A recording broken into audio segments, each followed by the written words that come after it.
우리는 어제 예레미야 22장을 보았죠.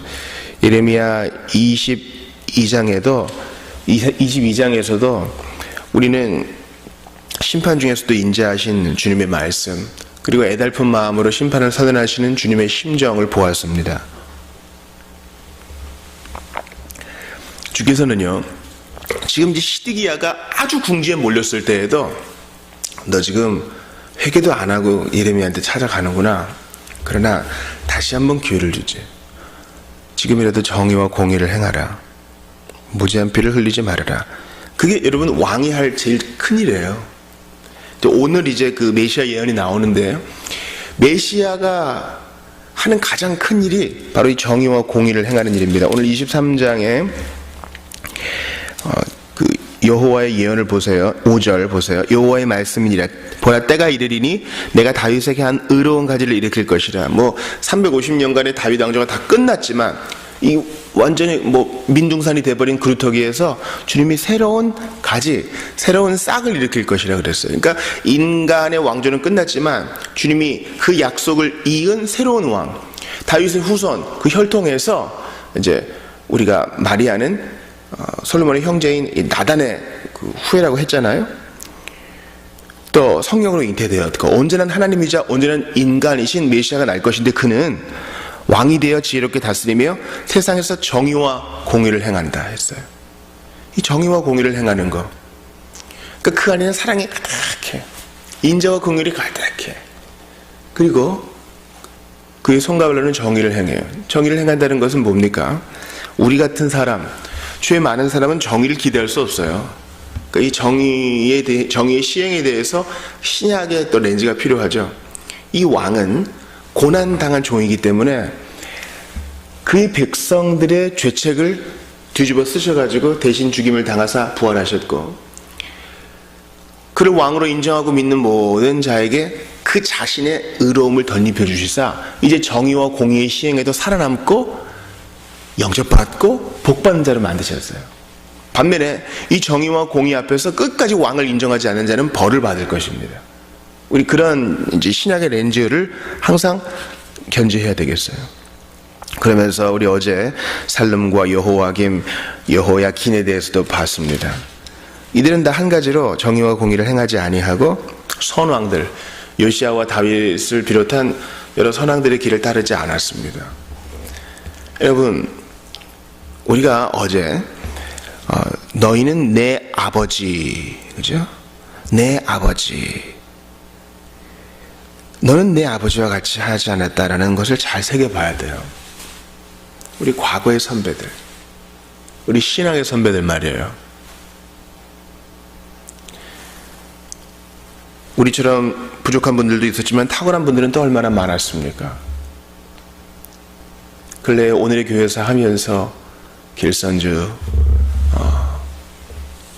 또 얀센은 이제 로마 가톨릭 안에서의 개혁파예요. 로마 가톨릭 안에서의 이제 아우구스티누스 주의자. 훌륭한 어른들, 주기철 목사님, 근래에 그런 분들을 이렇게 다루면서 참 얼마나 배울 게 많은가. 그분들은 하나님을 향한 지사 충성의 마음을 가지면서도 정의와 공의, 즉 옳은 일을 향해 자신을 던졌습니다. 늘 그랬던 건 아니겠죠. 이 세상에 완전한 사람이 없으니까. 그러나 그 경향성과 방향성이 하나님을 향한 정의와 공의 시행에 향하고 있었다는 거예요. 우리도 그래야 합니다. 자아 성취와 행복 실현이 우상이 되어버린 오늘날의 현실 속에서 우리는 정의와 공의를 행하는 것, 단지 투사가 되는 게 정의와 공의를 행하는 것의 전부는 아니에요. 하나님 앞에서 정말 부끄러움 없이 사는 겁니다. 우리가 오늘 본 예레미야 23장은 매우 긴 본문인데, 우리 여태까지 봤던 예레미야와 완전히 이제 기조가 다르죠. 왜냐하면 너희는 내 양떼를 치라고 세움받은 목자들인데, 그 왕과 그 지도층을 말하는 거예요. 근데 내 양들 다 잃어버렸구나, 다 흩어버렸구나. 그러므로 목자 장된 내가 작은 목자인 너희들 다 벌할 거야. 주님의 진노는 돌이키지 않는다 했어요. 그들이 너무나 고집스럽게 수십 수백 번을 하나님을 농락했기에 이제 그들에게 임할 심판은 뭐 당연합니다. 그런데 주님은 이들을 향하여 오래전부터 갖고 계시던 계획을 이제 풀어놓으세요. 5절 보세요. 의로운 가지, 다윗에게 약속한 내가 너의 왕위가 끊어지지 않게 하리라 한 그것을 시행할 것인데 그는 6절 보세요. 그날에 유다는 구원을 받겠고 이스라엘은 평안히 살 것이며. 구원받고 평안히 산다. 여러분, 지금도 다윗의 나라 이스라엘에는 온전한 평안이 없어요. 포로 귀환에서도 구원받지 못했어요. 계속 속국이었어요. 이제 바벨론 멸망 이후로 제대로 된 나라가 세워진 적이 거의 없다고요. 뭐 하스모니아 왕조 이렇게 얘기하는데 역시나 다 주변 나라의 눈치를 봐야 하는 온전한 독립국이 아니었습니다. 근데 그런 구원받는 나라, 평안한 나라를 다스리는 그 왕이 누구냐? 그의 이름은 여호와 우리의 공이라 일컬음 받으리라. 보세요. 다윗의 가지에서 다윗에게서 나온 한 의로운 가지가 왕인데 그는 여호와. 우리는 이 가지가 하나님께서 작정하신 그때에 나신 우리 구주 예수 그리스도라는 걸 알 수 있어요. 그럼 예수님은 메시아예요. 예수님은 여호와예요. 간혹 학생들은 예수님은 하나님이다, 예수님 메시아다 이런 이 교리적 선언에 대해서 불편해하는 분이 있는데 아주 정확한 신학적 설명입니다. 성경적 표현이에요. 여호와. 여러분, 이스라엘의 그 마지막 왕이라고 할 수 있는 시드기야는 나의 의로움은 하나님께 있다, 여호와는 나의 의로움이다 이렇게 얘기하거든요. 그 뜻이 그래요. 그렇게 전혀 못 살았지만. 근데 이 다윗에게서 난 한 의로운 가지, 온전한 왕, 구원을 이루어주고 평안을 줄 왕, 이 메시아는 여호와 하나님이시래요. 그리고 우리의 공이라는 거예요. 시드기야는 나의 공이지만 나실 메시아는 우리의 공이라는 거예요. 많은 자들에게, 택함받은 자들에게, 부름받은 많은 자들에게 공의를 시행해 주시는 분, 즉 악한 자는 소멸하시고 끝까지 그 왕을 멸시하는 자는 심판하시고 그 의를 덧입은 그의 백성들에게는 자비를 베풀어 주시는 우리의 왕이죠. 우리의 공의. 게다가 그분은 여호와 하나님이세요. 그러니까 이 모순처럼 들리는 말이 어떻게 이루어진 거예요? 다윗에게서는 한 가지니까. 여러분, 요셉과 마리아는 둘 다 다윗의 계통입니다. 그 혈통을 통해 온전한 사람으로 나셨고 성령으로 잉태되어 또 온전한 하나님으로 나신 예수 그리스도, 그분이 예레미야 23장이 말하고 있는 주인공이세요. 주님은 정말 이 5, 6절을 여기 이 사이에 딱 끼워 넣으셔가지고 엄중한 말씀으로 점철되어 있는 23장 전체 가운데서 반짝반짝 빛나게 하세요. 자, 그날 그 메시아가 다스리는 날은 무슨 일이 일어나나 봅시다. 자, 7절 보니까 다시는 이스라엘 자손을 애굽 땅에서 인도하여 내신 여호와의 사심으로 맹세하지 아니하고. 자, 이전에 그 출애굽은 오히려 작은 일이 될 거라는 거죠. 이스라엘 집 자손을 북쪽 땅 그 모든 쫓겨났던 나라에서 인도하여 내신 여호와의 사심으로 맹세할 것이며 그들이 자기 땅에 살리라. 자, 하나님께서 새로운 출애굽을 이루어 주시는 거예요. 즉 바벨론 유수, 아직까지 잡혀가지도 않은 그들에게 주님이 예레미야를 통하여 먼 일까지 알려주십니다. 자, 우리에게 어떻게 적용돼요? 그리스도인들은 그들이 구원을 받을 때의 죄에서부터의 단절뿐만 아니라 하늘나라에 입성하고 이 땅이 아닌 새하늘과 새 땅에 영접되는 그 믿음으로 살아갑니다. 그들이 자기 땅에 살리라. 우리가 주 예수님의 이름으로 구원받을 때 주님은 우리에게 줄로 재어준 구역, 우리에게 포션, 구역에는 분깃으로 되어 있죠. 우리의 분깃을 지키사 우리에게 상 주셔요. 우리를 위해 거할 것을 예비하실 뿐만 아니라. 그러므로 예레미야 23장이 가리키고 있는 예수 그리스도와 또한 그분의 백성의 삶이 우리가 오늘 받아야 될 중요한 메시지입니다. 여호와 우리의 공의. 예수님은 그 공의를 시행하시기 위해서 인간이 되셔서, 우리 니케아 신경 고백했죠. 인간의 몸을 입으시고 율법 아래에 자신을 낮추셨습니다. 세례 받으실 일이 없는데 세례를 받으셨습니다. 할례 받으실 이유가 없는데 할례 받으셨습니다. 성전세도 내셨고요. 안식일을 지키셨습니다. 왜냐하면 죄인들의 모습으로 나타나사 그 짐을 대신 지고 죽음까지 감내하셔야 했기 때문입니다. 근데 이제 주님의 이 남유다에 대한 진단이 다시 9절부터 이어져요. 여러분 특별히 11절을 보세요. 하나님께서 선지자와 제사장의 사악함을 말씀하세요. 그러면서 내가 내 집에서도 그들의 악을 발견했다. 이 내 집은 하나님의 집, 바로 성전을 말하죠. 그들은 돈을 너무나 밝힌 나머지 돈을 받지 않으면 선지자는 예언하지 않고 돈을 받지 않으면 제사장 가르치거나 제사를 집례하지 않아요. 내 집에서도 악을 발견했다.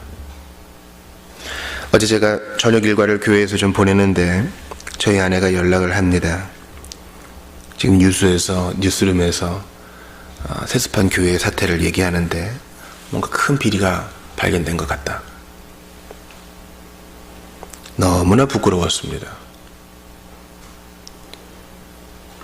그들의 카메라가 우리 교회를 향하지 않은 것으로 만족하겠어요? 천만의 말씀입니다. 내가 내 집에서도 그들의 악을 발견했노라.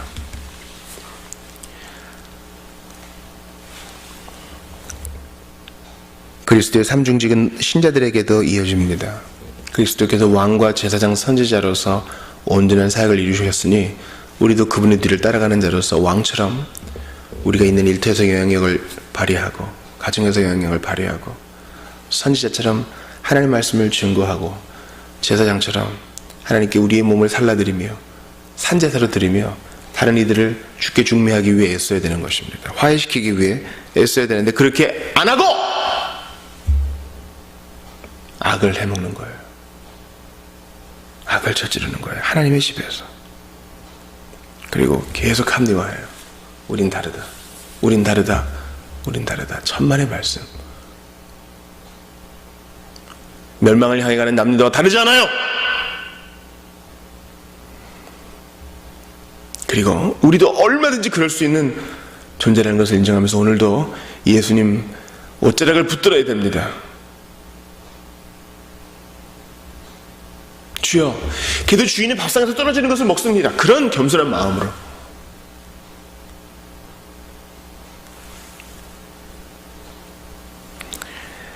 사랑하는 여러분, 그들은 도둑질하는 선지자라고 주님이 진단을 하십니다. 주님이 보낸 적이 없는데 보냄 받았다 하고 메시지를 준 적이 없는데 꿈을 꿨다 하고, 이것은 과거에 예수님 태어나시기 수백 년 전에 있었던 일이 아니라 바로 오늘의 일일 수 있음을 기억해야 돼요. 교회는 하나님의, 살아계신 하나님의 집입니다. 그리고 오늘 그분이 역사하세요. 이 작금의 때에 살아계신 하나님 앞에서 우리의 왕 여호와, 우리의 공이 되신 예수님을 따라가기로 작정하기로 다시 한번 결단하기 원합니다. 무너졌던 공의를 다시 일으켜 세우고요, 투명하게 좀 하고요, 정직하게 하고요, 내가 먼저 잘못했다 좀 하고요, 남이 지적하면 돌아보고 반성하고 돌이키면 되는 것입니다. 세상에 모범을 보여야 될 교회가 어찌 일이 된 것입니까? 예수님이 가장 슬퍼하실 거예요. 작은 교회라고 건강한 거 아닙니다. 우리도 정신 바짝 차려야 됩니다.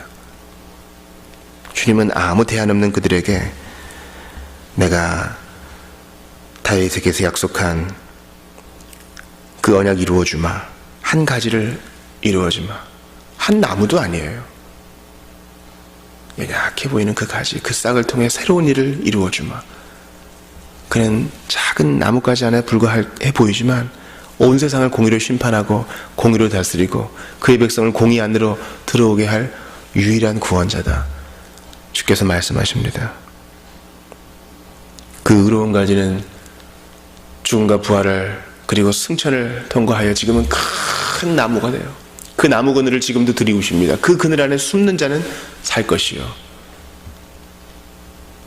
남군들 밖에서 지금도 자기 잘난 맛에 사는 자는 반드시 불의 심판을 받게 될 것입니다. 겸손히 여호와 우리 공의 예수님만 의지합시다. 기도드리겠습니다. 하나님 감사합니다. 23장에 나오고 있는 백성들의 추악함이 나의 추악함임을 고백합니다. 여호와 우리 공의 나의 예수님, 오늘도 인도해 주시고 주님의 뒤를 따라 옳은 길 가게 하시며 하나님의 길을 행하는 것을 즐거워하게 하시옵소서. 세상이 어지러우니 불쌍히 여겨주시고 나부터 우리 교회부터 바른 길 가게 하시고 잘못된 것을 지적하며 정말 자신을 돌아보고 다시 한번 하나님 앞에 회개의 삶을 사는 저희가 다 되게 하여 주시옵소서. 예수님 이름으로 기도합니다. 아멘.